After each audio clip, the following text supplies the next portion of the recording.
मूर्ख बहू।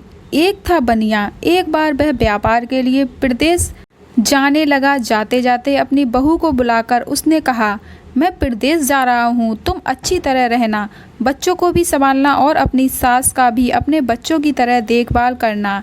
याद रखना, माँ से कोई काम मत करवाना। बहू ने बोला, ठीक है, मैं आपकी बात समझ गई, मैं वैसा ही करूँगी जैसा आपने बोला है, आप आराम से जाइए। बहू ने बात ध्यान में रखी। बनिया तो चला गया। बहू ने दूसरे ही दिन माँ जी से कह दिया, माँ जी, आपके बेटे मुझसे कह गए हैं कि माँ को अपने बच्चों की तरह संभालना और उनका कोई काम मत करने देना। अब आप घर का कोई काम मत कीजिए, आप तो इन बच्चों के साथ खेलिए, खाइए और मौज करिए। माँ जी गहरे सोच में पड़ गईं। फिर बोली, बहू ठीक है, अब मैं ऐसा ही करूँगी। कुछ दिनों के बाद बहू ने अपनी बेटी के कान छिदवाए। उस समय बहू को अपने पति की वह बात याद आई कि माँ को बच्चों की तरह ही संभालना है। इसीलिए बहू ने माँ जी के कान छिदवाने की बात सोची। उसने माँ जी से कहा, माँ जी, चलिए आपके कान छिदवाने हैं। सुनकर माँ जी घबरा उठीं। उन्होंने बहू से कहा, बहू, मुझे अपने कान नहीं छिदवाने हैं, क्या अब अपने इस बुढ़ापे में मैं कान छिदवाऊं? बहू बोली, जी नहीं माँ जी, आपको तो यह करना ही होगा। मैं नहीं चाहती कि आपका बेटा मुझे कुछ कहे, इसीलिए आपको मैं अच्छी से देखभाल करूँगी। मेरी दोनों आंखें बराबर हैं, जैसी लड़की है वैसी ही आप भी हैं। माँ जी मन ही मन समझ गईं और सुनार के पास बैठकर उन्होंने अपने कान छिदवा लिए। सुनार ने कान छेदे और कान में धागा भी डाला। बहू जिस तरह रोज़ रोज़ लड़की के कान में तेल लगाती थी, उसी तरह माँ जी के कान में भी लगाती रही। थोड़े दिन बाद बहू ने अपने बेटी के लिए बाली बनवाई तो उसे अपने पति की बात याद आई। फिर उसने माँ जी के लिए भी बाली बनवाई और कहा, आइए आपको यह बाली पहना दूँ। माँ जी ने कहा, बहू, मुझको बाली क्यों पहनाती हो? मैं बूढ़ी हूँ, मुझे इसकी ज़रूरत नहीं है। बाली तुम अपनी बेटी को पहनाओ, मुझको नहीं पहननी है। लेकिन बहू नहीं मानी, ज़बरदस्ती करके माँ जी को बाली पहना ही दी।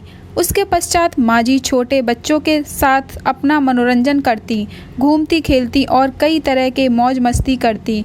बहू ने एक बढ़िया दिन देखकर अपने बेटे को नाई से चोटी रखवा ली। फिर बहू को माँ जी की याद आ गई। माँ जी बच्चों के साथ खेल रही थी, उन्हें वहाँ से बुलवा लिया और कहा, माँ जी आइए, नाई के सामने बैठिए। अपने लड़के की तरह मुझे आपके सिर पर वो चोटी रखवानी है। जब मोहन के चोटी रखवाई है तो आपके क्यों ना रखवाऊं? इसीलिए आप जल्दी आइए। माँ जी ने बहू को बहुत समझाया पर बहू टस से मस नहीं हुई। आखिर माँ जी नाई के सामने बैठी और उन्होंने अपने सिर पर चोटी रखवाई। बहू ने मोहन को और माँ जी को जो बोला वही किया उनके साथ। बाद में बहू रोज़ माँ जी की चोटी में तेल डालती, चोटी गूंथती और सर पर ओढ़नी डालकर माँ जी को बच्चों के साथ खेलने के लिए भेजती। जब खाने का समय होता तो बहू उनको आवाज़ देकर बुलाती है। ऐसे ही रोज़ का हाल था। जब बेटा घर वापस आया तो सबसे पहले उसने बहू से माँ के बारे में पूछा कि माँ कैसी हैं और कहाँ हैं, मुझे उनसे आशीर्वाद लेना है। बहू ने बताया, माँ जी तो बच्चों के साथ खेल रही हैं, यहीं कहीं होंगी, आ जाएंगी। बेटे ने पूछा, क्या कहते हो माँ, गली में खेलने गई हैं? गली में तो बच्चे खेलते हैं, क्या बुद्धू माँ कहीं खेलने जाती हैं? बहू ने कहा, मैं तो माँ को खेलने भेजती हूँ, आपने कहा नहीं था कि माँ को बच्चों की तरह रखना। मैंने तो लड़की की तरह ही माँ के भी कान छिदवाए हैं और कानों में बालियाँ पहनाई हैं। जब लड़के की चोटी रखवाई तो मैंने माँ की भी चोटी रखवा ली थी। जब मैं सबको खेलने भेजती हूँ तो माँ को क्यों ना भेजूँ?